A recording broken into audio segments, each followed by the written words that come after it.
présente une série très récente qui s'appelle Carbone, pour les 3/4 de l'exposition, plus une autre série qui s'appelle L'heure d'été, qui est tout un travail sur les ombres, la fascination qu'ont les rayons de soleil avec les corps humains.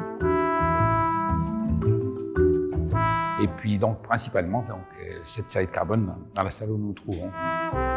C'est une phase dans mon travail qui est plutôt apaisée, où les choses sont plus suggérées que soulignées.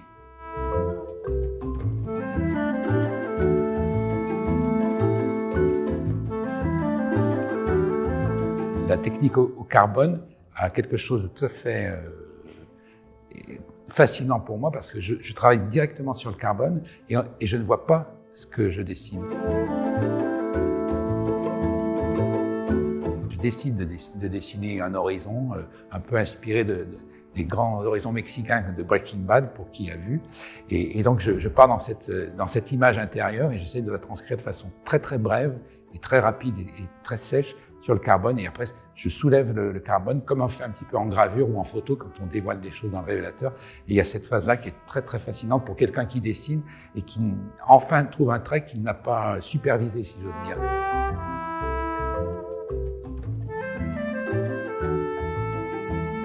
Et une des choses qu'on peut apercevoir dans ces multiples thématiques, qui est assez présente dans l'exposition, c'est l'apparition des silhouettes, en fait.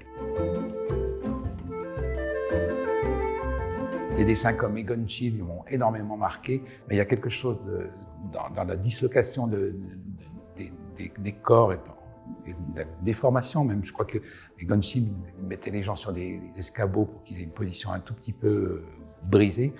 Donc cette technique-là me permet en fait de chercher comme ça un peu dans le flou, dans le noir pratiquement, le bleu en l'occurrence, mais de chercher ces torsions du corps. Et ça me fascine beaucoup.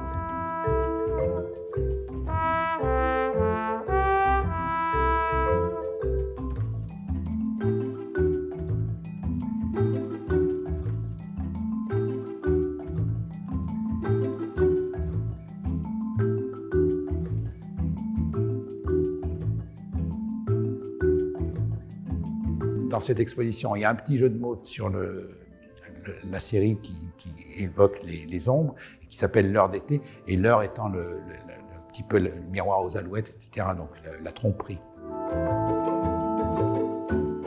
Ce sont les planches que jadis les architectes utilisaient pour animer leurs plans. Alors, je me suis aperçu qu'il manquait quand même quelque chose à ces pauvres personnages, c'est un peu de vie, un peu de lumière, et je leur ajoute la lumière.